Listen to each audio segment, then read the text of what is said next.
우리 함께 보실 말씀은 마태복음 22장 34절부터 40절까지의 말씀입니다. 신약 성경 마태복음 22장 34절에서 40절까지의 말씀입니다. 다 찾으셨으면 한 절씩 교독하시고 마지막 절 합독하겠습니다.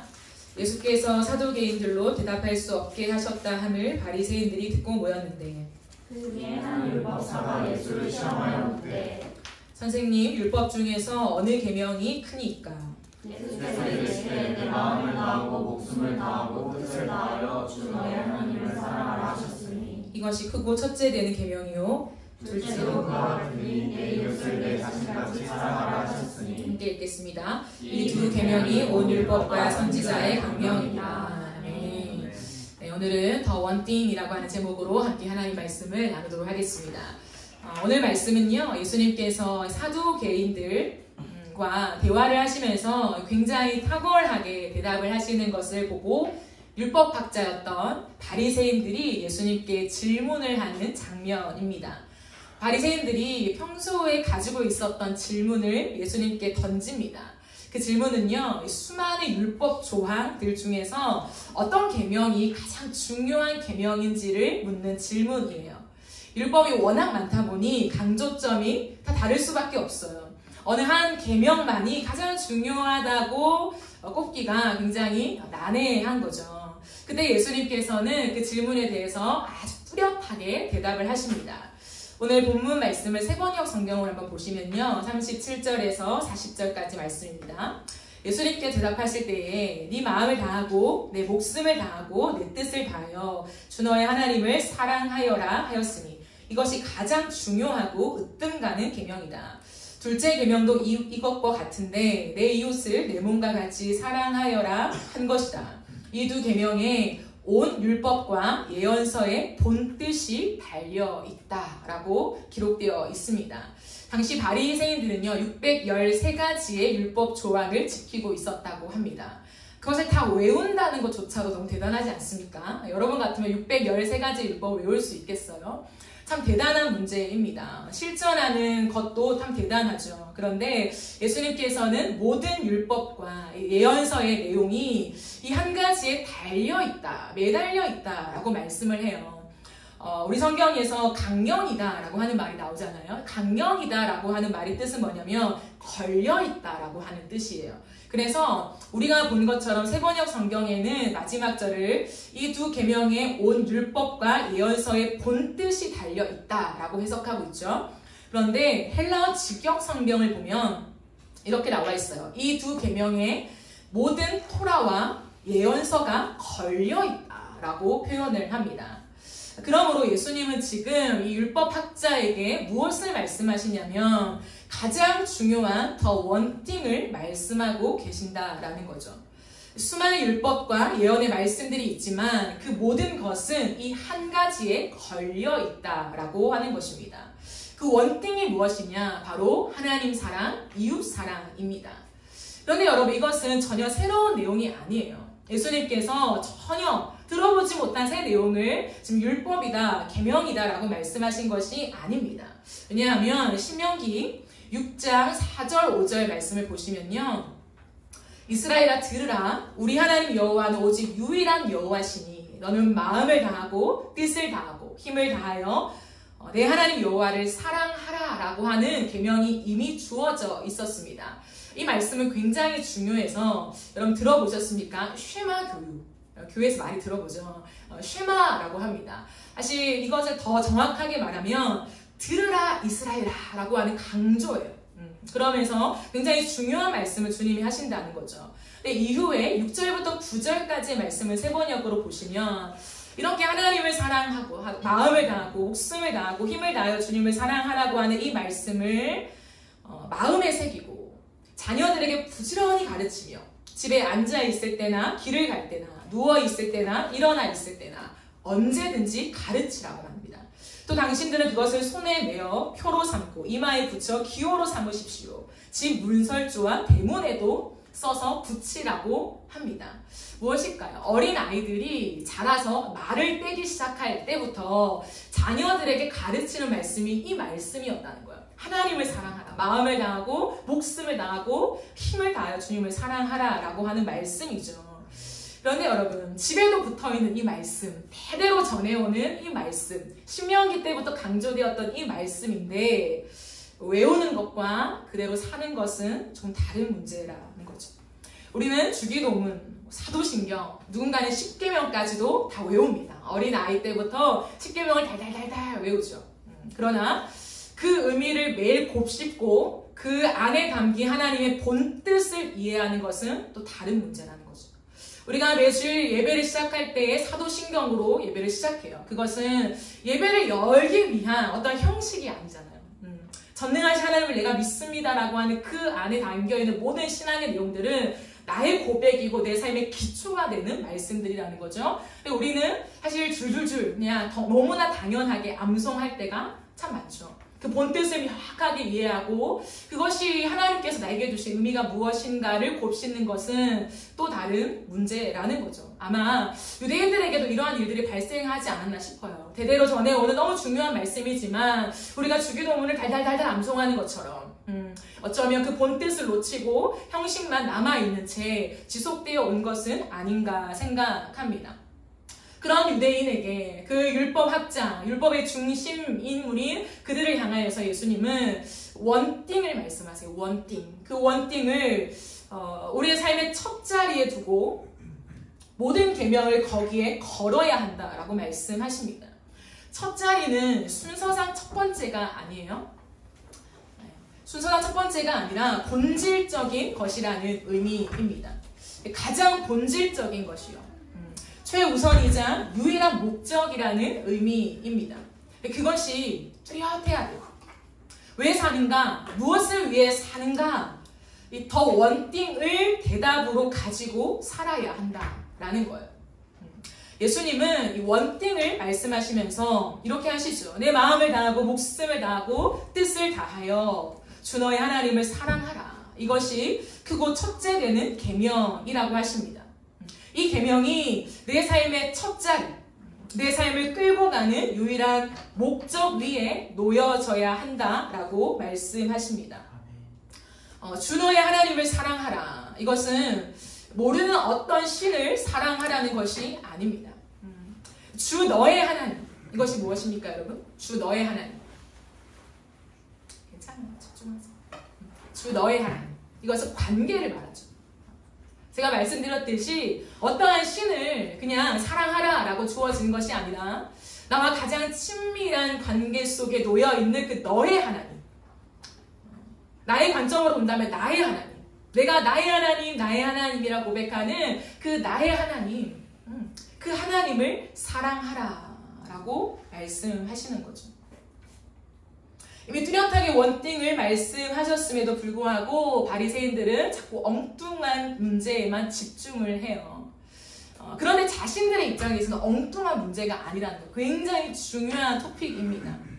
목에 핏대를 세우고 싸워야 하는 문제, 물러설 수 없는 그 문제였다는 거죠. 오늘날 우리도 여전히 그러고 있을 때가 있습니다. 무엇을 해도 우리의 어떤 생각은 이거를 하면 될까 안 될까, 이걸 먹으면 되나 안 되나에 훨씬 더 많은 집중을 할 때가 있다는 거예요. 그것을 말씀하신 하나님의 본뜻은 별로 관심이 없을 때가 많다는 거죠.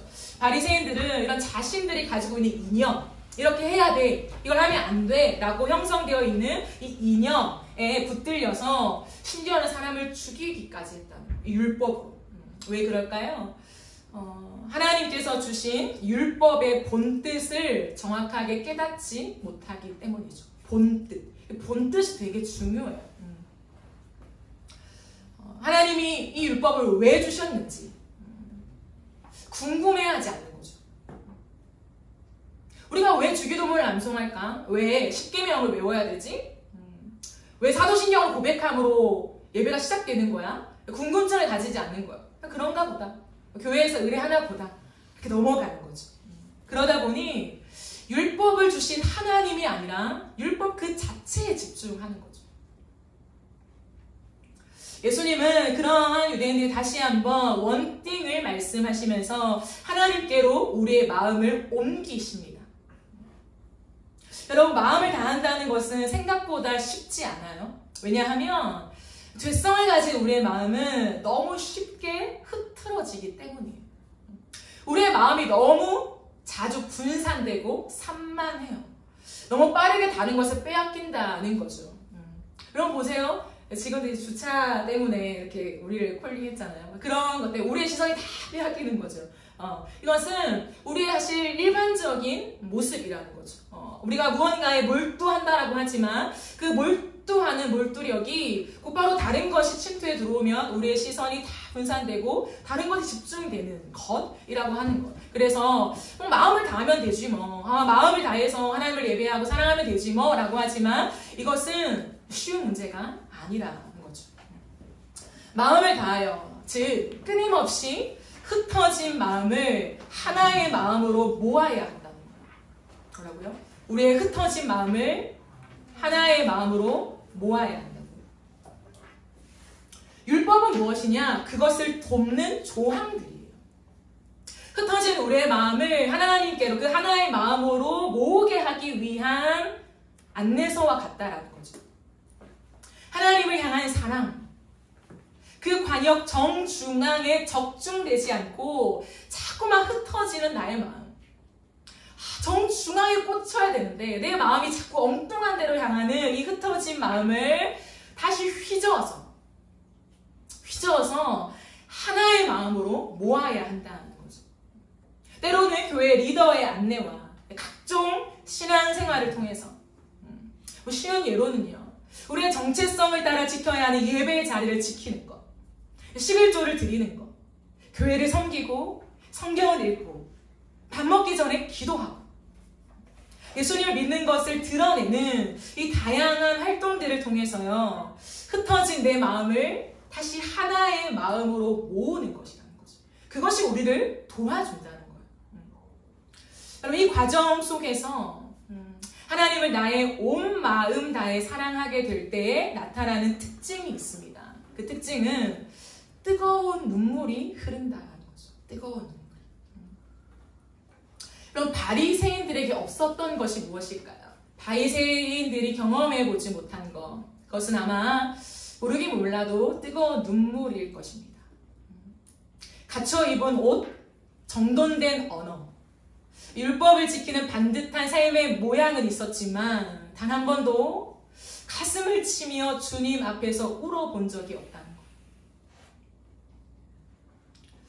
여러분 하나님 앞에서 뜨거운 눈물을 흘려보신 적이 있으십니까? 뜨거운 눈물을 흘릴 때를 한번 생각해 보세요. 아마 그때는 내 마음을 오롯이 주님께 다 쏟고 있을 것입니다.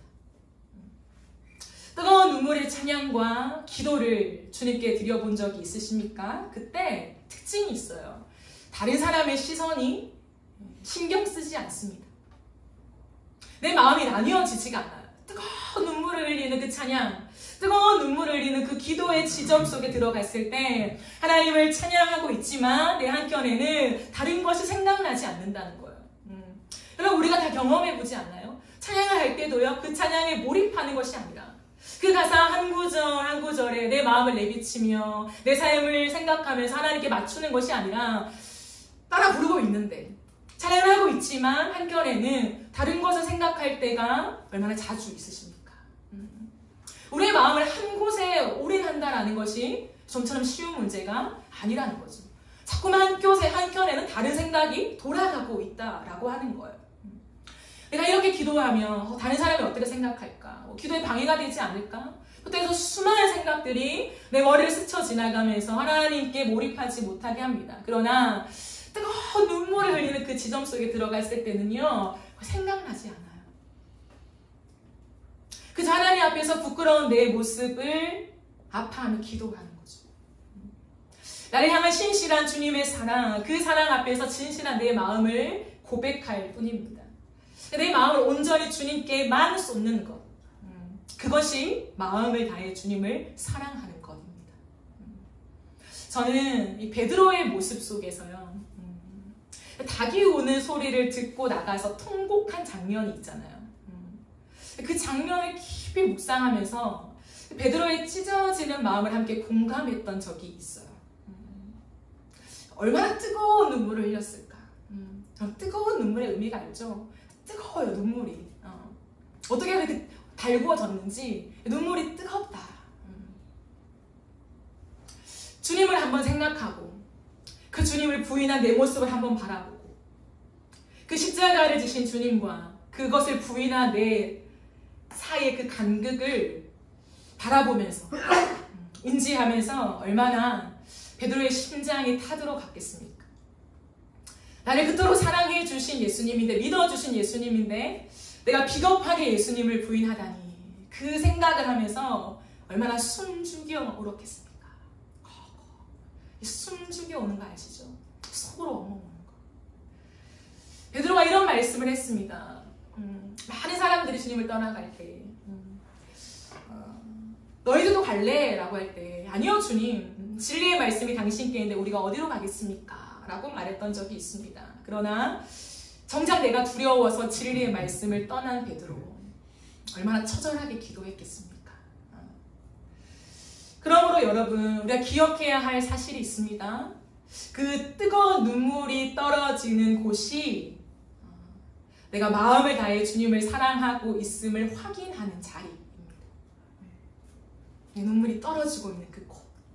나는 회개하지만 잘한 것이 없어서, 하나님 앞에 고개 들 것이 없어서 그저 고개를 떨구며 가슴을 치며 꺽꺽 엉엉 아니면 숨지겨 울지만 그 눈물이 떨어지고 있는 그곳이 가장 뜨겁게, 가장 깊이 주님, 난 당신을 사랑합니다 라고 하는 그 고백을 하는 자리라는 것이죠.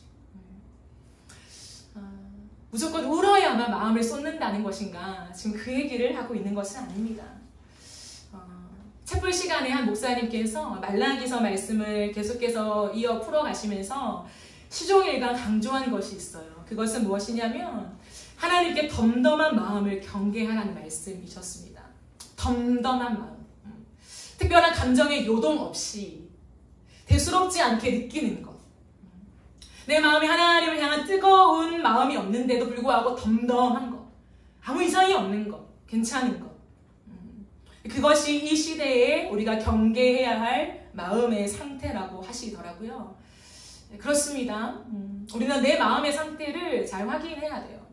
어떤 말씀을 들어도 덤덤한, 그런가 보다, 맞는 말씀이지 라고 하는 그 덤덤한 마음.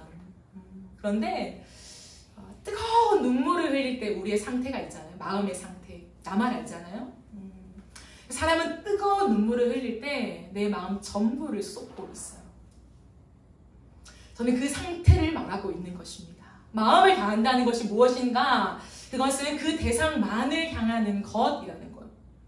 찬송가 가사처럼 세상과 나는 간 곳 없고 구속한 주만 보이는 그 독대의 시간이요. 그때 다른 것이 끼어들 틈이 없어요. 세상의 것들이 내 마음을 장악하지 못한다라고 하는 거죠. 오직 하나님과 나의 관계만 절대적으로 중요한 시간이 되는 거예요. 하나님 앞에서 내가 어떤 모습일까? 하나님 앞에 나는 어떤 사람일까? 하나님 나를 보실 때 지금 어떠한 마음을 품고 계실까? 그 질문과 그 마음에 막 오롯이 집중하고 있는 거죠. 그것이 뭐냐면 마음을 다해 주님을 사랑하고 있는 것이에요. 그래서 그 마음을 기억하며 오늘을 사는 거예요. 계속 울고 있을 수 없잖아요. 계속 그 자리에만 맴돌 수 없잖아요. 그런데 그 뜨거운 마음, 내가 하나님께만 집중하는 마음, 하나님과 나의 관계만이 절대적으로 중요하다라는 것을 인지하고 있는 그 마음의 상태를 기억하며 오늘을 살아가는 거예요. 하나님과 나의 관계에 다른 것이 끼어들지 않게 하시고 주님과 밀착된 관계를 원하는 그 마음이에요. 주님, 저에게는 그것이 가장 중요합니다. 다른 어떠한 것보다 하나님과 나의 관계, 그 안에만 머무르는 그 밀착된 관계, 어떤 것도 바꿀 수 없는 가장 중요한 한 가지가 그것입니다 라는 고백이요. 그러므로 우리의 모든 지점 속에 하나님 앞에 이렇게 고백하게 되는 거죠. 하나님, 흩어진 나의 마음을 하나의 마음으로 모아 주십시오. 내 마음이 주님을 향한 사랑으로 가득 차게 하십시오. 하나님, 내가 그 원띵을 원합니다. 오늘도 분산되고 주의가 산만한 하나님 내 인생 속에 다시 한번 하나님을 사랑하는, 내 마음을 다해 사랑하는 그것에 하나님 내 인생이 걸려지게 하십시오 라고 하는 그 기도가 나오게 되는 거죠. 그것이 네 마음을 다해 주 너의 하나님을 사랑하라 라고 하는 그 뜻에 머물러 있는 의미입니다. 이 과정 속에서 하나님을 나의 목숨 다해 사랑하게 될 때 나타나는 특징이 있습니다. 목숨 다해 주님을 사랑할 때 무엇입니까? 사랑을 따라 움직이는 거예요. 사랑을 따라 움직이는 것. 바리새인들에게 없었던 것, 그것은 사랑을 따라 움직이는 것입니다. 왜냐하면 바리새인들은 항상 율법을 따라 움직이는 사람이었거든요. 정한 때가 되면 예배를 드려야 하고 11조를 내야 하고 음식도 가려 먹어야 하고 예배를 드릴 때 이 율법서의 이 부분을 읽어야 하는 정해진 많은 규율들, 그 형식들, 그것을 따라 움직여 갔던 사람들입니다. 그런데 무엇이 문제일까요? 그렇게 형식을 따라 가는 것이 문제일까요? 아니요. 전혀 그렇지 않습니다. 그런데 문제는 무엇이냐면 그것을 행했기 때문에 나는 의롭다라고 하는 전제를 가지며 살아가는 거예요. 그래도 하나님 말씀하신 이 조항들에서 몇 개나 내가 지켰네 라고 하는 그것으로 그래도 하나님 앞에 나는 인정받을 수 있어 라고 하는 그 전제, 다른 말로 하면 자신의 의가 견고해지는 것, 내가 한 행동에 따른 내 의가 쌓여져 가는 것 말이죠. 그러므로 이런 바리새인들에게는 주님을 향한 사랑을 따라서 움직인다, 그게 무엇인지 모르는 거예요. 아마도 제가 물어보진 않았지만 성경의 많은 신약의 인물 중에 이 바리새인들이 가장 이해되지 않는 인물을 꼽으라 라고 한다면 저는 향유를 부은 여인이 아닐까 생각합니다. 바리새인들은 구제를 굉장하게 중요하게 여겼어요. 율법 조항 중에 구제가 있었죠. 그래서 이 돈으로 구제를 했다면 가난한 사람을 얼마나 많이 도울 수 있었을까?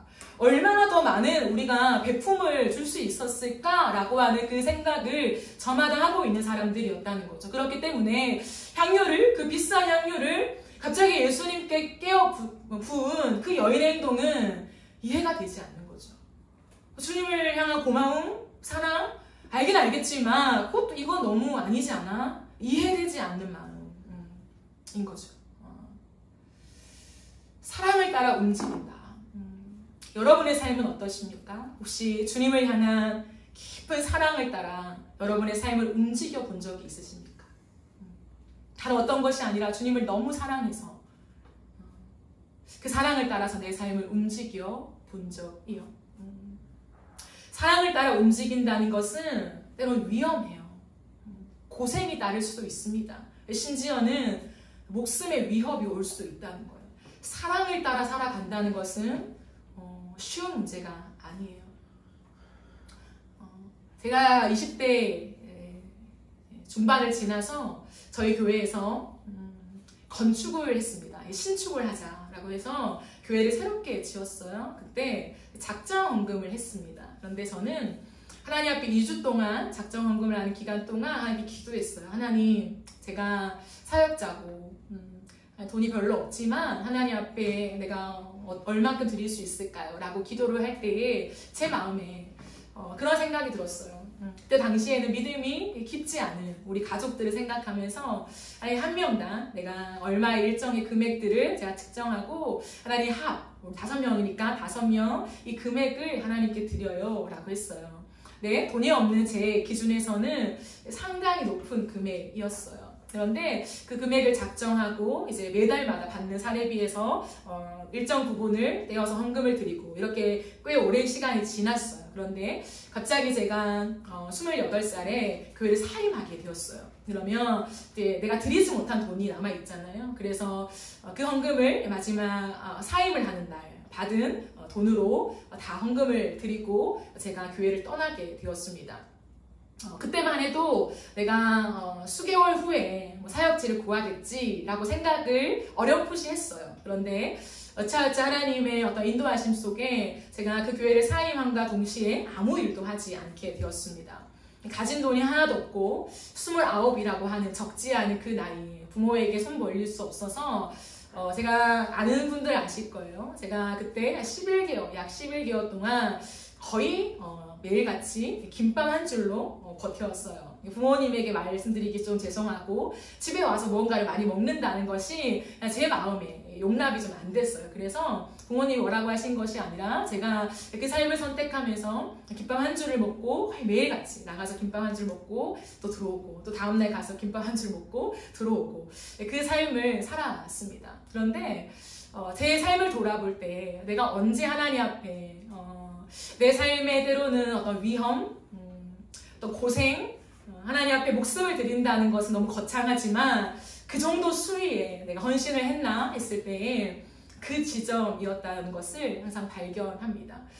참 순수하게 교회가 하라고 해서 작정을 한 게 아니라 순수하게 오롯이 교회를 사랑하는 마음, 내 교회, 내가 말씀을 먹고 자란 그 교회를 극진히 사랑하는 내 순수한 그 사랑에 기반이어서 하나님 앞에 작정하며 드렸던 그 헌금. 그런데 제가 돌아볼 때 만약에 다시 그때로 돌아간다. 제가 11개월을 쉬었거든요. 그 11개월을 쉰다는 것을 내가 다 알고 얼마를 작정할래? 라고 물어본다면 전 똑같이 작정했을 것 같아요. 하나님 앞에서 때로는 내가 김밥 한 줄로 더한 삶을 살아간다 할지라도 그 주님을 향한 나의 때로는 좀 숭고한 사랑, 그 순결한 사랑을 드릴 수만 있다면 이라고 하는 마음이 들었습니다. 여러분, 수많은 선교사님들은 많은 핍박과 환난 속에서도 그 하나님을 향한 뜨거운 사랑을 가지고 선교지로 나가시죠. 아마 여러분들이 주위에 계신 선교사님들께 한번 여쭤보세요. 선교사님은 왜 이런 많은 위험을 감수하고 정말 불편하잖아요. 외국에 가서 삶을 산다. 선교사로 삶을 살아간다는 것은 부유함, 평안함, 안정감을 다 포기한다는 거잖아요. 그럼에도 불구하고 당신의 가장 뜨거운 때를, 이 시절들을 왜 선교사로 헌신합니까? 라고 한번 물어보십시오. 아마 100이면 100, 제가 예전에 소원해서요. 그렇게 말하는 사람은 없을 거예요. 농담삼아 말씀하실 수 있지만 100이면 100, 똑같이 주님을 너무 사랑해서요. 라고 말씀하실 것입니다. 주를 향한 그 사랑, 그 사랑에 내 삶을 거는 거죠. 그래서 그 모진 세월 동안의 선교지에서 삶을 살아내는 것이 아닌가 생각해요. 기독교 핍박이 심한 한 국가에서 너무 거세게 핍박이 왔을 때에 뱃속에 아이를 가진 한 여인, 크리스찬 여인을 세우고 당신이 믿는 예수를 부인해라. 그러면 살려준다 라고 했을 때에 끝까지 예수 그리스도를 믿는다는 것을 고백했던, 그걸 포기하지 않았던 그 여인이 자신과 그 아이가 함께 죽는 일들이 발생하게 되었죠. 어찌하여 그 생명을 거는, 내 생명은 그럴 수 있어요. 그러나 내 아이 태아의 생명까지도 어떻게 그렇게 바칠 수 있는가? 상상이 안 되죠. 상상이 안 되는 게 지극히 정상적입니다. 왜냐하면 사랑의 눈이 멀었기 때문이죠. 주를 향한 사랑에 눈이 멀어서, 나를 향하여 십자가의 생명을 내어주신 그 사랑의 눈이 멀어서 그 순간에 내 고백을 지울 수가 없었던 그 사람들의 흔적이 오늘날 우리가 있게 만들었어요. 우리나라에 오신 수많은 선교사님들 얼마나 많이 돌아가셨습니까? 그 순교회, 그 피가 오늘 우리를 낳게 했다라고 하는 거죠. 우리는 체감되지 않죠. 우리가 보지 않았으니, 우리 앞에서 누군가가 총살당하지 않았으니. 그러나 지금도 여전히 그 피가 우리를 향해 흐르기 때문에 이 대한민국에 너무 뚜렷하게 복음이 세워지고 있다는 사실을 우리는 망각하면 안 돼요. 그 은혜의 수혜자이기 때문에요. 그렇습니다, 여러분. 많은 사람들은요, 이 생명을 사랑했을 때, 생명을 지극히 사랑했을 때 모르는 사람의 생명을 위해서도 내 생명을 던져요. 그런 일들이 사실 얼마나 많습니까? 나라를 사랑해도, 나라를 너무 극진히 사랑하면요, 유관순 열사처럼 그 어린 나이에도 자신의 목숨을 다 바쳐서 민족의 정체성을 지켜내려고 한다라고 하는 거죠. 하나님의 마음이 담긴 그 한 영혼을 사랑하면 내 삶을 다 바쳐서 선교지에 가서 순교하는 일들이 발생한다는 거예요. 무엇이 기준입니까? 사랑. 사랑은 이토록 위대합니다. 위험하지만 위대한 거예요. 고생하지만 또 다른 생명을 낳게 하는 유일한 신비가 이 사랑에 있다라고 하는 것입니다. 이런 찬양이 있죠. 하나님의 사랑이 영원히 함께하리 십자가의 길을 걷는 자에게, 순교자의 삶을 사는 이에게, 조롱하는 소리와 세상 유혹 속에도 주의 순결한 신부가 되리라. 내 생명 주님께 드리리. 우리의 많은 선배들은 이 찬양을 얼마나 많이 불렀는지 몰라요. 이 한국 땅 가운데 하나님 내 삶을 다해서, 하나님 내 기도에 무릎을 다해서 다음 세대를 세워주십시오. 교회를 세워주십시오. 하나님을 믿는 하나님 그런 가정이 되게 해주십시오 라고요. 교회들마다 정말 많은 사람들이 빼곡히 들어차서 하나님의 사랑이 영원히 함께하리, 십자가의 길을 걷는 자에게, 그 사랑에 매달려서 자신의 삶을 헌신한 수많은 우리의 선진들, 우리의 어른들, 기성세대들이 있다라고 하는 거예요. 이것이 목숨을 다해 주님을 사랑하는 여러분에게 여러분의 인생에 손해가 되고 희생이 요구되고 핍박이 오는 그런 일에도 불구하고 사랑을 따라 움직여 본 적, 그것이 없다면 하나님 앞에서 곰곰이 생각해 보세요. 나는 생명 다해 주님을 사랑한다는 고백을 어떤 의미로 하고 있는가? 생명 다한다는 고백이 가사에 참 많아요. 그 찬양의 가사를 나는 어떠한 마음으로 고백하고 있는가에 대한 자기만의 해석과 지금 자신의 상황에 놓인 정황에 따른 그 고백들을 점검해 볼 필요가 있을 것 같아요. 또한 이 과정 속에서 하나님을 나의 온 뜻을 사랑하게 될 때 나타나는 특징이 있습니다. 온 뜻을 다해. 마인드죠, 마인드. 그것은 뭐냐면 하나님과 정서적인 교감이에요. 정서적인 교감. 안타깝게도 바리새인들은 하나님과 정서적인 교감이 없었어요. 율법을 지키는 것밖에 없죠. 하나님과 마음이 닿는다는 것이 무엇인가를 경험해 보지 못하는 거예요. 하나님께 그런 정서적인 교감을 한다? 그거 되게 어려운 거죠. 원칙만을 지키고 지성적으로 옳고 그름을 따지는 것으로 신앙생활을 했기 때문입니다. 여러분은 하나님과 정서적인 교감을 하고 있으십니까? 정서적인 교감. 정서적인 교감이 뭔가요? 정신을 붙잡고 있는 것. 그것은 내 안에 하나님이 가치가 되는 거예요. 하나님이, 신앙이 나의 정서가 되어서 내 삶을 바치고 있는 거예요. 어머니의 기도는 땅에 떨어지지 않는다라는 말이 있죠. 어머니의 기도 땅에 떨어지지 않는다. 물론 기도의 능력을 강조하는 거죠. 그러나 저는 또 다른 각도에서 어머니의 기도가 땅에 떨어지지 않는다라고 하는 의미는 어머니의 신앙 정서가 나에게 스며드는 것이라고 생각해요. 처음에는 유별난 엄마의 믿음에 거부감이 듭니다. 사춘기 시절에 더하죠. 나이가 들어도 저렇게 기도하나, 저렇게 하나님 중심으로 사나, 저렇게 배타적으로 그렇게 하나님께만 매달리나 라는 생각이 들기도 했지만 가랑비에 옷이 젖듯이 서서히 젖어드는 것이죠. 그것이 내 시간과 함께, 내 인생이라고 하는 내 시간과 함께 내 정서를 바꾸고 있는 거예요. 너무 싫은 우리 엄마지만 항상 기도의 자리에 나아가는 우리 엄마. 말끝마다 하나님 말씀대로 살아야지 라고 하는 듣기 싫은 잔소리 같지만 그 말씀이 어느새 내 정서를 형성하고 있는 것. 그래서 불쑥불쑥 하나님 말씀인가 아닌가 를 내가 더듬어 추적하고 있는 것. 세월의 흔적과 함께 내 안에 우리 엄마의 모습들, 그 엄마의 기도의 무릎이 점점 내 것으로 형성되어져 가는 것을 우리가 발견하게 됩니다. 되게 중요한 거죠. 그래서 기도에 어머니가 있는 것은 축복이고 어머니의 기도는 땅에 떨어지지 않는다라고 하나 봅니다. 하나님이 내 가치가 되지 않고 내 내면에 닿아서 나를 돌아보는 거울이 되지 못할 때 정말 안타까운 현상이 나타나는 것이 있어요. 그것은 내가 영적인 가면을 쓰고 살아가는 거예요. 그러면 신앙생활이 피폐해지죠. 기쁨이 없습니다. 형식은 지속하고 있죠. 많은 활동들을 합니다. 그러나 그 영적인 가면은 뭡니까? 내가 진짜 그 사람이 아니라는 거죠. 내 삶에 진짜 하나님을 기뻐하지 않는다는 거죠. 내 삶에 진짜 하나님의 가치가 아니라는 거죠. 그러니까 괴로운 거예요. 삶에 어떤 문제가 부딪힐 때마다 A를 선택할까 B를 선택할까라는 기로에서 하나님의 뜻을 찾기 위하여 머물며 기도하며 묻는 시간이 아니라 괴로운 거죠. 하나님의 뜻이 아니면 내 삶이 어떻게 될까? 한 대 맞을까? 꾸지람을 들을까? 혼날까? 이러한 두려운 마음, 하나님 무서운 마음, 이 무서운 마음 속에 어떤 걸 선택해야 될지 내 마음이 참 어려운 지점을 우리는 항상 걷게 된다라고 하는 거예요. 영적 가면. 그러나 이 정서가 우리 안에 삶으로 형성되어져서 내 삶에 점점 더 하나님이 나의 가치가 되고 하나님의 말씀이 내 삶의 기준이 되고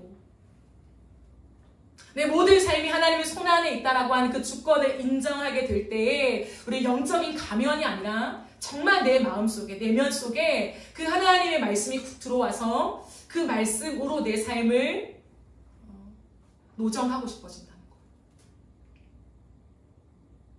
그 삶으로 내 삶이 계속 맞추어지기를 스스로 원하고 있다라고 하는 거예요. 그래서 말씀을 읽는 거예요. 그래서 설교 시간에 귀가 쫑긋해지는 거예요. 지금 내 삶에 하나님의 뜻이 무엇일지 모르겠는데 혹시나 오늘 이 설교 시간에 하나님 해답을 주시진 않을까? 나에게 말씀하시진 않을까? 어리숙하고 잘 알아듣지 못하지만 그럼에도 불구하고 이 공적인 예배에 이 뜨거운 사람들이 모인 이곳에 내가 나아온다면 하나님이 나에게 어떤 감동을 주시지 않을까? 라고 하는 갈망이 생기는 거죠. 그렇게 우리의 삶이 바꾸어져 간다는 거죠. 그래서 정서적인 교감은 굉장히 중요합니다. 굉장히. 우리의 모든 삶이 하나님과 함께하게 만드는 것이죠.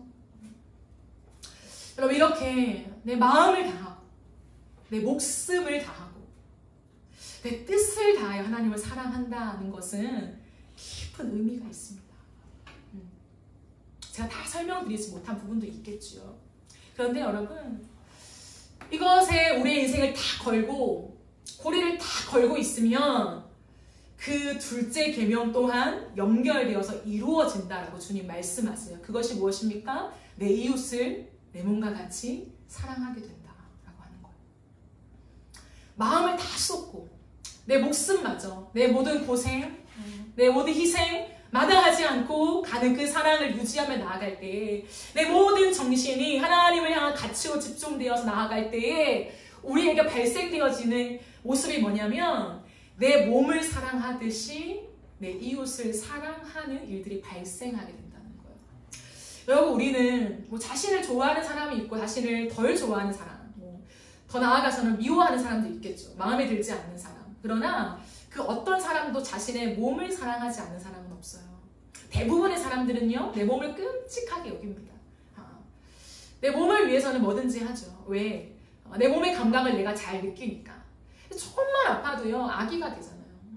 아파, 나 너무 힘들어, 뭐 이렇게 들어눕잖아요. 왜 그럴까? 내가 아프다는 거예요. 이 아픔이 잘 느껴진다라고 하는 거죠. 그만큼 사람은요 몸에 대한 감각이 굉장히 발달되어 있습니다.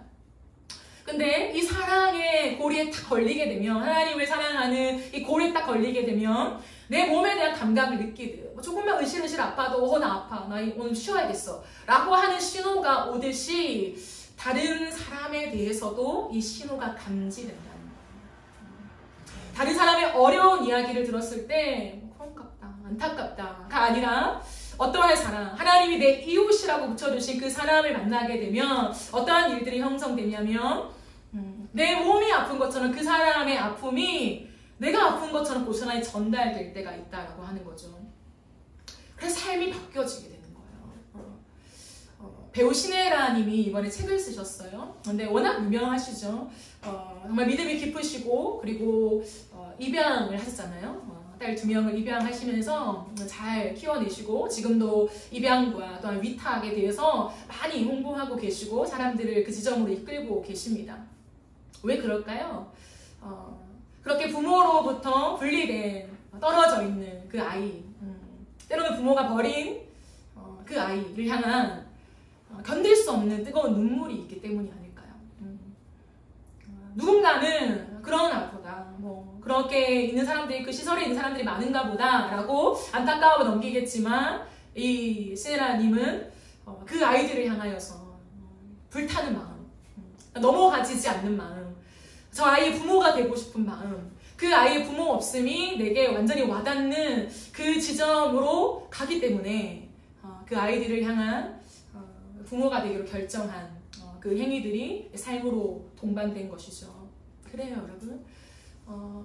우리의 인생의 지점에서 내 이웃이 누굴까? 내가 어떻게 사랑해야 될까? 이거 흘려보내고 저거 흘려보고 다 귀해요. 그러나 참 놀라운 뚜렷한 점은 뭐냐면 내가 하나님을 정말 극진히 사랑할 때에 그 하나님의 사랑에 붙잡히게 될 때에 내 이웃을 보게 된다. 내 몸이 아픈 것처럼 누군가의 아픔이 내 아픔처럼 와닿게 되는 내 이웃을 만나게 된다라고 하는 거예요. 사람마다 다르겠죠. 누군가는 그 아이, 버려진 아이를 입양하고 싶은 그 타는 마음 속에 그 아이가 내 몸이 되는 그 놀라운 유기적인 관계가 형성되어지는 거고, 또 누군가에게는 다른 지점들이 있겠죠. 그렇다면 여러분의 이웃은 누구이십니까? 이웃이 없을 수는 없다는 거예요. 이 수많은 사람들 속에서 이웃이 없을 수는 없어요. 그 이웃이 누구입니까? 당장 내 삶을 다하여 무언가를 개선해 주지 못한다 하더라도, 내 인생과 그 사람의 인생을 연결시키는 일들을 지금 당장 하지 못한다 하더라도 내 심장이 자꾸만 반응되어지는 내 이웃, 자꾸만 시선이 가고 관심이 집중되어지고 돕고 싶고 함께하고 싶은 그 심장이 울렁이는 그 대상이 누구입니까? 그 이웃이 있어야 해요. 하나님을 사랑하면 그 이웃이 발생하게 된다는 거예요. 그래서 우리의 삶을 다하게 되는 거예요. 내 마음을 다해 똑같이 그 이웃에게 내 마음을 쏟습니다. 관심이 집중돼요. 그리고 내 목숨을 다해 그 사람을 돌보고 싶어집니다. 뜻을 다해서 내 삶을 살아가는 가치가 이런 영역에 있는 사람들, 내가 이것을 위해서 내 삶을 살겠다, 내 삶을 던지고 싶다, 이 일을 평생 동안 하고 싶다 라고 하는 그 교감이 발생하게 되는 거예요. 정서적인 교감 없이 하는 모든 플로잉은요, 그 봉사는요, 어쩌면 나에게만 의미 있는 것일 수 있어요. 나의 보람, 내가 돕고 있어 라고 하는 거. 물론 부분적인 도움이 되겠지만요, 깊은 하나님의 본뜻과는 조금 멀어질 수 있다라고 하는 맥락인 것입니다. 그러므로 우리는 바쁘고 내 삶의 많은 문제들 속에 급급한 인생을 살아가지만 하나님 앞에 여실히 물어야 하는 질문은, 하나님 내 이웃이 누구입니까? 하나님을 향해 쏟는 이 마음이 동시적으로 이와 같은이라고 했어요. 하나님을 사랑하는 것과 같은, 이 똑같은 마음, 통일한 마음으로 흘러가는 하나님 내 이웃이 누구입니까? 그것이 누군가에게는 사명으로 연결되는 거예요. 그래서 하나님 앞에 꾸준히 내 삶을 그것을 향하여 가게 되는 놀라운 일들이 발생하게 되는 것이죠. 사도 바울은 이렇게 고백합니다. 사도행전 20장 24절에서 내가 달려갈 길과 주 예수께 받은 사명 곧 하나님의 은혜의 복음을 증언하는 일을 마치려 할 때에 나의 생명조차 조금 더 귀한 것으로 여기지 않겠다. 세번역 성경에는 나의 생명조차 조금 더 아깝지 않습니다 라고 되어 있어요. 평생을 하나님 붙여주신 이웃을 위하여 온 열방을 향해 다닌 바울 아니겠습니까? 자신의 삶 없이 구석구석 열방을 다니면서 세계 곳곳을 다니면서 하나님 주신 그 십자가의 은혜를 꽂으며 교회를 세우고 사람들을 양육하는 그 일에 자신의 모든 삶을 다했어요. 그러니 곳곳에 이웃이 있는 거죠. 그 곳곳에 이웃이 이 땅 가운데 복음이 전파되게 하는 엄청난 씨앗이 되었지 않습니까? 그거예요. 내가 목숨을 다하고 싶은 거, 내 목숨을 다해도 아깝지 않은 것. 여러분, 이것은 내 목숨이 하찮다는 것입니까? 목숨 따위 별거 아니야 라는 것입니까? 그렇지 않아요. 내 목숨이 너무 귀한 만큼, 하나밖에 없는 목숨인 만큼 귀한 가치가 있다는 거예요. 그것은 내 이웃의 생명이라는 거예요. 내 생명이 하나밖에 없어서 너무 귀하듯이 저 사람의 생명도 귀한 것으로 보여지는 거예요. 그러니 때로는 내 생명이 잊혀지는 거예요. 너무 귀한 내 생명도, 내 삶의 형편도 잊혀지고 상대의 필요가 보이고 상대의 생명을 살리기 위하여 나의 모든 것을 쏟고 싶은 그 열정이 불같이 일어나는 것입니다. 그래서 여러분, 예수님께서 절대적으로 경계하신 게 있어요. 절대 이 지점을 가면 안 된다라고 말씀하신 그 경계선이 있어요. 있습니다. 무엇입니까? 라오디아 교회를 향하여서 네가 차든지 뜨겁든지 하라. 미지근한 삶이 되지 말라라고 합니다. 너의 가슴이 미지근하여서 이것도 오케이, 저것도 오케이, 그것도 그럴 수 있죠, 저것도 그럴 수 있죠. 그러나 미지근한 경계를 지나지 말라라고 합니다. 차갑든지 뜨겁든지 하나님을 향하여서 확실한 마음을 가지고 그 뜨거운 마음을 가지고 살아가라라고 우리에게 말씀하고 있다는 거예요. 사랑하는 청년 여러분, 우리는 그 어떠한 시간대보다 가장 뜨거울 수 있는 나이를 지나가고 있어요. 인간이 형성되어 있는 이 신체의 나이 속에서 가장 뜨거울 수 있는 나이, 가장 하나님 앞에 순전하게 순수하게 내 삶을 들여서 헌신하며 주님을 향하여서 내 삶을 드릴 수 있는 그 나이를 우리가 지나가고 있다라고 하는 거예요. 그렇다면 우리가 집중해야 되는 게 뭐냐면 우리의 마음의 상태라는 거예요. 예, 지금 이 시기가 아니면 내 삶을 빌드업할 수 있는 그런 때가 없어. 커리어를 쌓고 내 삶의 안정감에 놓여지기 위해서 더 많은 돈을 모으고 결혼과 그 이후의 시간들을 준비하면서 부단히 내가 부모로서 또 앞으로 내가 당면한 사회 일원으로서 준비해야 될 게 많겠죠. 하지만 그것에 숨으면 안 된다는 거예요. 그것 때문에 하나님을 향한 뜨거운 마음 내가 놓쳤어요. 하나님 그거 점검하지 못했어요 라고 변명하면 안 된다는 거예요. 하나님 앞에서 내 뜨거운 마음들을 붙잡아야 돼요. 내 마음이 식어졌나? 어느 순간 덤덤한 마음이 되었나? 여러 가지 얘기를 들어도 내 마음이 움직이지가 않아. 내 삶을 그렇게 살고 싶지가 않아요. 내 삶을 지금 형성되고 있는 이 루트를 따라 살기도 바빠요. 계속 그 지점을 붙잡고 있는다는 거죠. 그것은 우리가 경계해야 한다는 거예요. 하나님 앞에 성령의 도우심을 구하며 기도해야 돼요. 하나님, 내 마음에 흩어진 내 마음을 한 곳으로 모아 하나님께로 향하게 해주십시오. 하나님 삶을 살면서 내가 많은 것들을 책임감 있게 살아가다 보면 주위가 산만해질 수밖에 없어요. 그것을 자책할 필요는 없습니다, 여러분. 말했잖아요. 문 한 번 열려도 우리의 시선이 빼앗기는데 하물며요. 내게 더 중요한 일들 앞에서는 이 모든 시선이 분산되기 마련이라는 거예요. 근데 문제는 뭐냐면 그걸 당연하게 생각하는 것이 아니라 어쩔 수 없지. 세상을 살아가려면 시선이 분산되지. 어떻게 하는데 고정을 해? 라고 우리가 생각하는 것이 아니라 아니야. 하나님 우리에게 말씀하신 원띵이 있다. 수만 가지 우리가 할 일이 있고 우리의 책임과 의무가 있고 율법의 조항들이 있어도 하나님 말씀하시는 건 원띵이라는 걸 기억해야 돼요. 아니면 그 모든 것은 하나의 폴더 안에 다 들어가 있다라고요. 너저분하게 다 여기저기 내가 할 일이 놓여져 있는 것이 아니라 원띵이다. 더 원띵이다. 하나님을 사랑하는 것, 이웃을 내 몸과 같이 사랑하는 그것에 모든 것이 정렬되어야 내가 가장 원하는 것을 너가 하고 있는 것이다 라고 주님이 말씀하고 계신다라고 하는 거예요. 사랑하는 여러분, 오늘 이 밤에 원띵을 기억하십시오. 613가지 그 이상의 넘는 과업들이 우리의 삶에 요구되고 있어. 이것도 해야 돼, 저것도 해야 돼. 이거 왜 놓쳤어? 이거 놓친다고 저거 못했어? 이것도 채워 넣어야지. 멀티캐스팅 다 해. 할 수 있잖아. 그게 너의 실력이고 능력이야 라고 얘기하고 있는 이 시대 한복판에서 아니다, 원띵이 있다. 분산되게 살지 말자. 방향 없는 것처럼 달려가지 말자. 내가 지금 무엇을 위해 어디를 향해 달려가나. 내 인생을 정확하게 지도하고 살아가야 되잖아요, 여러분. 그 원띵, 모든 걸 다 걸어야 하는 그 고리, 유일한 고리가 하나님을 사랑하되 우리의 마음을 다하고 목숨을 다하고 뜻을 다하여 사랑하는 것이라는 것을 한번 기억하십시오. 항상 기억해야 돼요. 그리고 우리의 삶에 뜨거운 가슴이 있는가, 뜨거운 눈물이 있는가, 그걸 점검해야 돼요. 그래서 부단히 기도의 가운데 여러분의 마음을 쏟아내고 하나님께 집중하세요.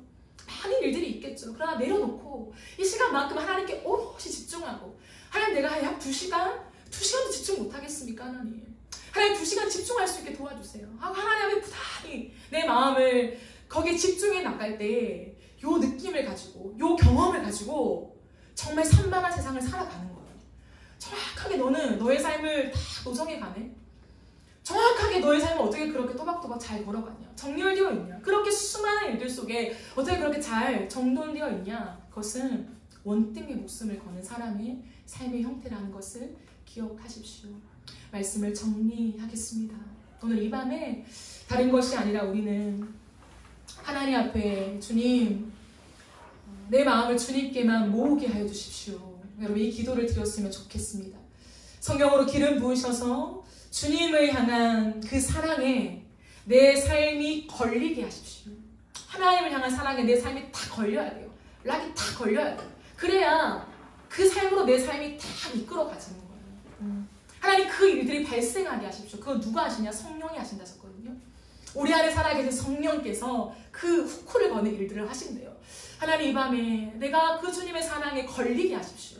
내 삶이 매달려지게 하십시오. 그래서 어마어마하게 많은 삶의 요구를 통하여 살아가고 있지만 뚜렷하게 정리되어서 마음을 주께 쏟고 내 모든 걸 다 하고 내 정서를 주님과 교감하면서 사랑할 때에 내 이웃을 발견하게 하시고 그 이웃을 위해서 내 삶을 쏟아붓는 하나님 그 놀라운 삶, 그 위대한 삶, 그 가치 있는 삶이 나의 삶이 될 수 있게 도와주십시오. 이 기도가 저와 여러분의 기도가 되기를 예수님의 이름으로 축복합니다.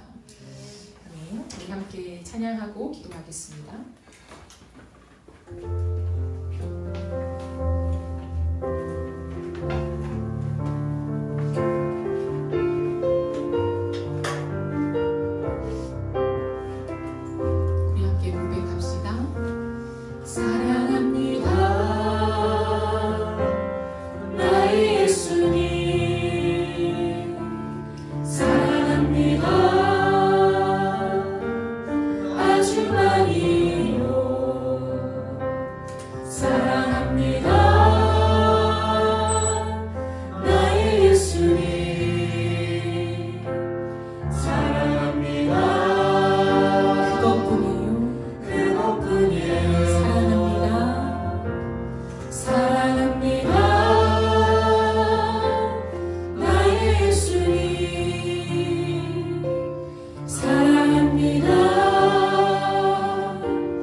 고백하십시다. 하나님, 내 마음이 흩어진 내 마음이 하나님 한 곳으로 모아지게 하시고 하나님을 향한 사랑, 내 마음을 쏟고 하나님 내 목숨을 다하고 내 뜻을 다한 그 하나님을 향한 사랑에 내 삶이 걸리게 하여 주시옵소서. 내 삶이 매달려지게 하여 주시옵소서. 하나님을 향한 그것뿐인 사랑에 하나님, 내가 고백되어지지 않는 마음들이 하나님 주님 성령의 도우심을 통하여서 다시 한번 주님을 향한 뜨거운 사랑의 고백을 할 수 있도록 이 시간 나를 도와주시옵소서.